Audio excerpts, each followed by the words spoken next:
I did press record, honey, because I am an expert. I just filmed 2 videos, and now we're jumping into this. Yes. But this is a good one. It is. So many stars. Yeah. Well, the director is a big star. Everyone knows him. Arnold Schwarzenegger. He appears right at the beginning with the Crypt Keeper. Who's looking cool, who's working out with his sweatband, lifting weights. And then Arnold comes up with like a totally vintage Tales from the Crypt t-shirt, which I want. But anyways. Arnold looks his best. The best I've ever seen him is in this cameo.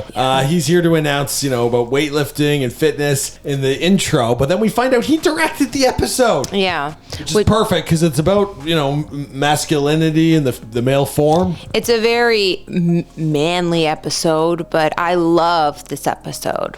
So we also got another celebrity in it. Yeah, she's actually sadly passed away, but John Travolta's late wife. I'm right?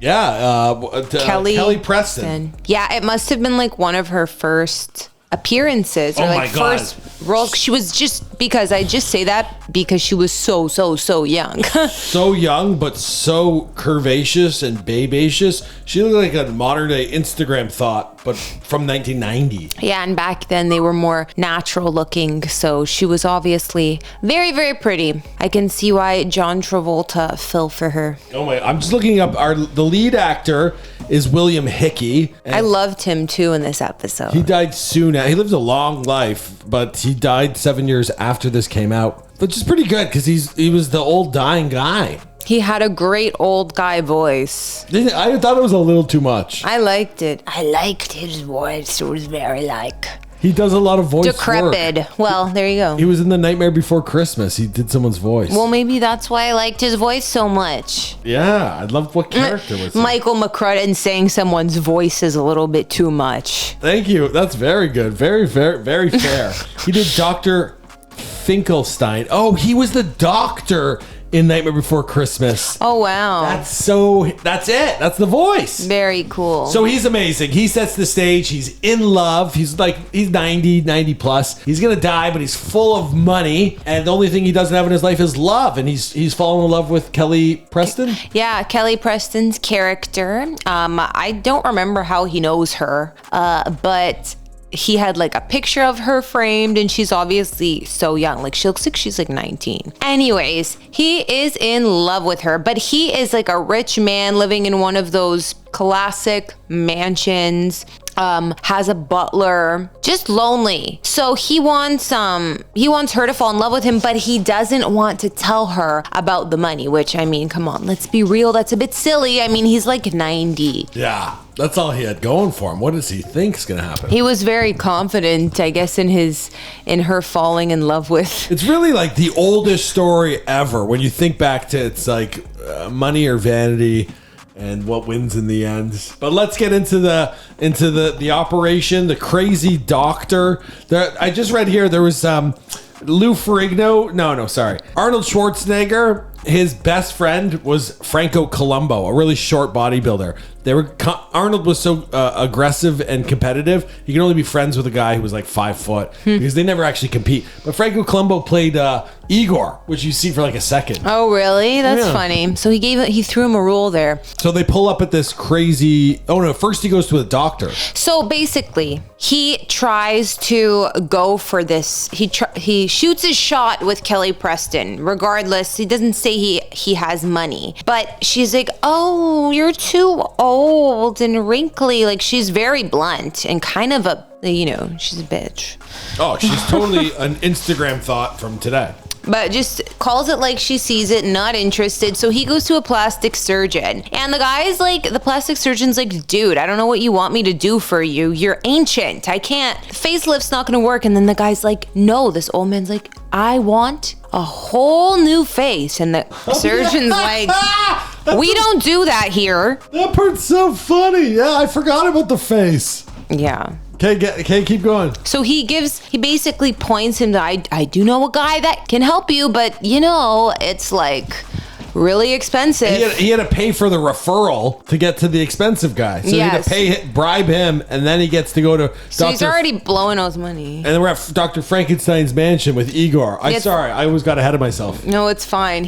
So then they pull up at this. It looks like the haunted mansion. So spooky. And they must have used that for a few episodes. Yeah. This house.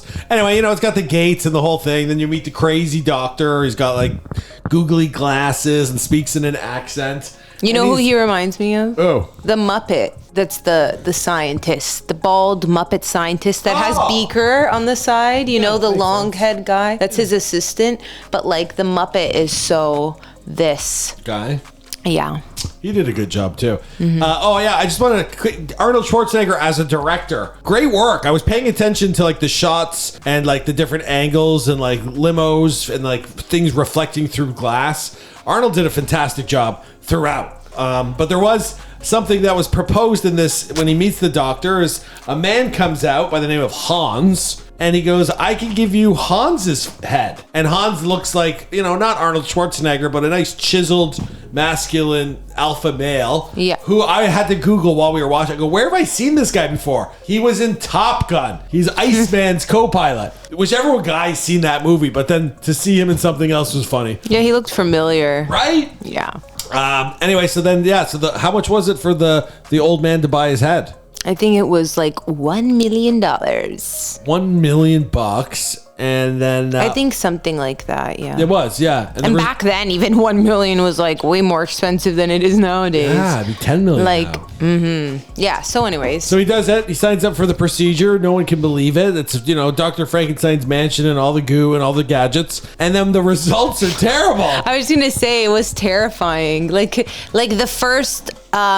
What is it? The first iteration, some creepy wax prosthetic look. But we saw that Tales from the Crypt is already good with prosthetics from the last episode. What they did to that actor in the Demi Moore one. So their prosthetics work was pretty interesting. It was funny. It kind of looked like Hans. Like there was something to it. It reminded me of The Mask. Yeah. But whatever.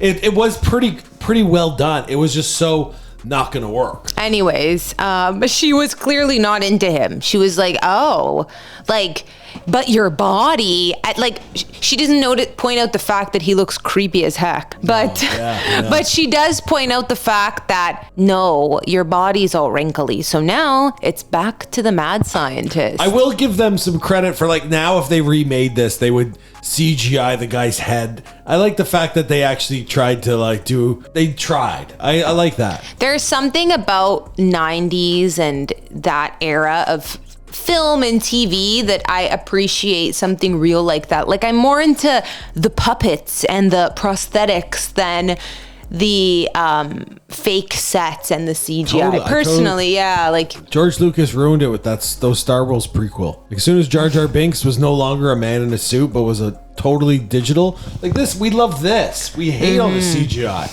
Except I like Jar Jar Binks.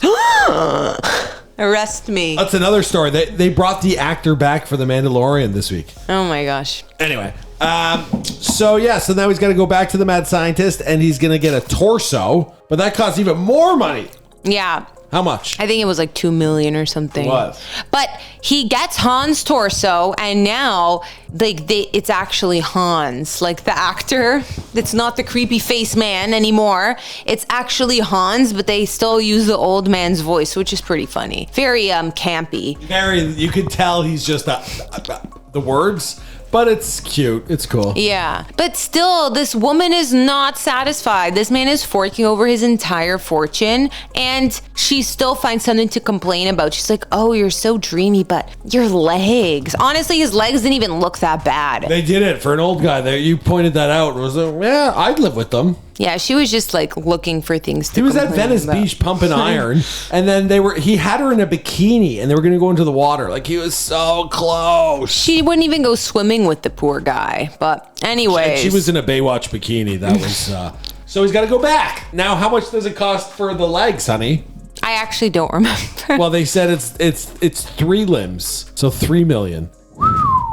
So he had to pay, and then the old guy goes, that's all the money I have in the world. And he's like, well, and he's like, Hans, how's Hans doing? Hans is actually loving his life with all your money? And then the old guy's like, well, I want love. So fine, sign me up. Let's finish the procedure. Yeah. So basically, they do this, and in the end, she still doesn't want him because she says she found love already. So within that amount of time, however long it took to get his, junk replaced and his legs, and she's gone and found love. Dun, dun, dun. And the big twist, it's with Hans in his old man body, his original old man body. So she marries the old guy with the young guy inside who just went straight up to her and says, I'm rich. I'll take care of you. I won't even live for that long. Let's marry me. But little does she know, his insider Hans. So he'll live forever looking like that. I think, unless you get the lifespan. Well, no, that's the brain. Oh, yeah. Yeah, anyways, I don't get that part. But she wanted the money all along. So if he just would have kept his money and stayed old and told her that he was rich, she would have been with him. Yeah, and he could have had the Instagram thought of ending. 1990. What a sad ending. It would have been like a perfect Anna Nicole Smith marries the old guy fairy tale ending. She even hires his butler. They hired even his get butler. the butler. They took his butler. Yep. Okay, rating time. Oh, amazing episode. I would have liked to have seen a little more Arnold Schwarzenegger. Maybe a few lines like, oh, I don't want that body. Because he's like too grotesque or too big. Yeah, I wish he had made a cameo or something. Yeah, but hey, he wanted to show that he could direct. Still, because it was like a guy episode, this one was I'm going 9 out of 10. Good. Yeah? Yeah. What do you think? I think I rated the last one really high. I feel like, did I rate it like 9.5? No. Maybe 9. Yeah. I'm going to rate this one the 9.5 because I like it, or a 9.5, just because I really liked it. It's a really good one. Many that are much, I can remember a few, but this one's top notch. It is really good, and the thing that I like about this one too is that I think it's a pretty unique concept. It's not one that's like overdone.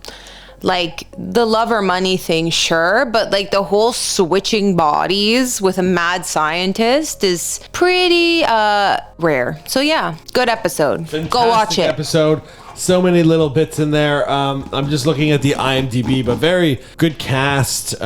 Just the best. And that we got to see the Crypt Keeper with some workout gear on. Pumping iron. So we'll see how the next one fares. And we've got more stars. Like this was jam-packed. The next one's titled Cutting Cards. I don't recall it at all, but I'm seeing some thumbnails here. And man, this is one of the best seasons. This is when Hollywood was like, we got a hit on our hands. This is the show everyone wants to be on. And they are just like, boom, boom, boom. Some of the best for season 2. So we'll be back. We'll film another video next week. And thanks, guys. I know like only 100 people or so watch these, but we're having a lot of fun doing this as a couple. So thanks for watching. All right. Bye, guys. Bye.